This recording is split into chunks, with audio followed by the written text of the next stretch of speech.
Good morning, good morning, good morning. Buenos dias, mi gente. Yo. Welcome to Daily Discipline number 278. My name is Rob Hoback. Happy that you're here, honored and humbled if you came back. Like for reals. Thank you. It's incredible. I got a great story for you guys this morning. It is Sunday Fun Day. I'm a little late because I slept in because, I've been working out in the yard. I slept like 10 and a half hours last night. I must have been tired. So I feel great, but it's time to get our work done. So first things first, still the realist. I'm also emotional. Got a great story. I've had to cut off a couple of versions of this earlier because I got emotional. It is what it is. So let's just talk about me being emotional. Sam and Addie would tell you, be like, dude cries all the time. Cries watching television, cries watching songs. Those who know me best know that I am emotional. I'm much more emotional than I used to be, but in a good way. I can control it. When I don't want the negative emotions to come out in a certain time, I know how to calm myself down now. But there are other times, like when I'm at home, I should be able to be as emotional as I want to. And I do. Excuse me. I've cried multiple times on Daily Discipline. It's just who I am, right? I think one of the most famous emotional people is Dick, what's his name? He's the coach for the Rams.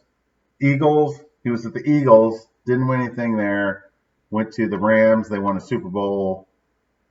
Shit, I was in a restaurant. He's at the next table. Anyway, famous football coach. He cried all the time, too. Anyway, what got me emotional yesterday is I'm out mowing the grass, messing around in the yard, and I'm checking my messages from time to time. And I get this message from RVG. RVG's previous babysitter for me in Dallas like 15 years ago. No, 10 years ago. Literally 10 years ago. When Sam was like a year and a half old. And what a nice young lady. I mean, just very, very nice young lady. Anyway, she tells me she got a little girl of her own now.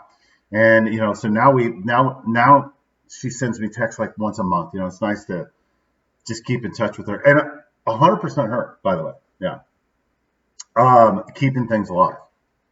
Was 100% her. Anyway, so I get this message from her saying, hey, I haven't been on YouTube in years. And I was looking for something for my daughter, Sesame Street. And they said, hey, check this guy out. So good to know that I'm right in there with Sesame Street, right? Joking. Anyway, but the point is, she goes on to tell me, she's like, hey, I love it. I watch it all the time. It's helped me keep me focused and disciplined when I want to do other things. And I'm like, whew. See, happens right there. That the thought of me being able to help other people control their mind and discipline themselves to success is humbling, to say the least. And I understand why I get emotional with myself or why I get emotional in these settings. It's because I know that I'm capable of so much more. Yet I do every single day struggle to manage myself, just like we all do. Just like we all do. So anyway, thank yous. Holy shit. Thank you, RBG. It was great to hear from you. Look what you did to me. This is good. I love it. I love that you're here. I hope Jay's around. Oh, Anna's to watch. Anna watches it with us. Just awesome. I'm very, very, very humbled. Thank you so much. Now, last point on that is I just want to tell you, my thank yous are for my life, right? My RVG is a part of my life. My life is so much more amazing than I ever want to give it credit for. All I ever wanted to do was cry about what I didn't have, looking for a reason to complain about somebody, that they wronged me. Once I came to the realization that my life is so much more than I give it credit for, and when I stopped worrying externally, I started looking internally, like the happiness is coming from here, bro. It's amazing how much happier I am. All right. Here's my statement or question for the day is how long does it take you to watch 60 Minutes? All right. So we're going to talk a little bit about 60 Minutes. The answer is for most of it's about 180 minutes, right? Because most of us don't listen the first time. Then we have to do a second time, then a third time we get it right. Yeah. See, it's a joke, right? Like you're so slow, it's going to take you 3 times, right? I actually started out and I was going to make I might still do it. I might still do it when I post it. How long does it take The Godfather to watch 60 Minutes? Because The Godfather came over last night. I like to give him a hard time. Anyway, 60 Minutes. Here's my personal, I have this thing, about I want to watch, there's 2 things I want to do every Sunday. I want to watch E60 in the morning, which is like 60 Minutes at ESPN. and then I want to watch 60 Minutes at night. And it all started with 60 Minutes at night. I couldn't understand why I liked it. And so I just, over the last few weeks, I've been thinking about it. And I think this is the reason that Hannah Street Steak and Shake, Rob, right? Way back. I was in a very young marriage. And I'm looking back now, the attraction to the marriage was the family that came along with it. A very stable family. Marge and Steve being the girl that I married, her parents. And so I spent a lot of time with them. I probably spent more time around them than I did her, honestly, because I'm like a sponge. I love to just learn things. And so here I saw these people that had an established life. There was no drama. There's no chaos. He had a good job. She had a good job. They had outside interests. I looked at them like, these people are amazing. But you know what they were more than anything else? They're human beings, right? And as I got to know them, not understanding what I was learning is how complex a relationship is that lasts that long. So Steve loved 60 Minutes, and he loved Marge, and Marge loved him. But, sometimes after that much time, they kind of get on each other's nerves. And so every Sunday, Steve would go to Mass. He'd go to the 4:30 Mass.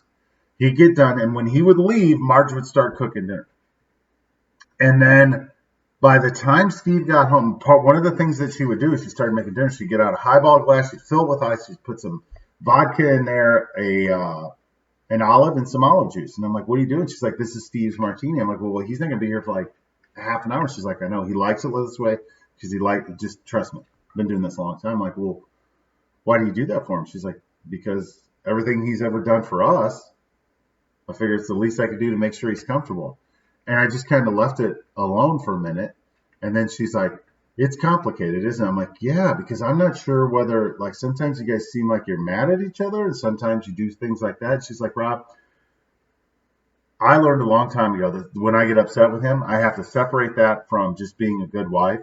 And she's like, and again, I'm not saying he's a perfect husband or a perfect father, but he's a good man, and he takes good care of us. And it was all about her showing him respect for his contributions to the family. And then she made him dinner, and she just knew that made him happy, and regardless of whether she was upset with him and harboring resentment towards him, it still made her happy to make him happy. That's respect. And it's a great show, right? So not only do I get this nostalgia and I feel like I'm being part of a family and all this stuff, it's a tradition that I've adopted for myself because I like the way it made me feel back then, and I like the way it makes me feel now, especially when my kids will watch it with me.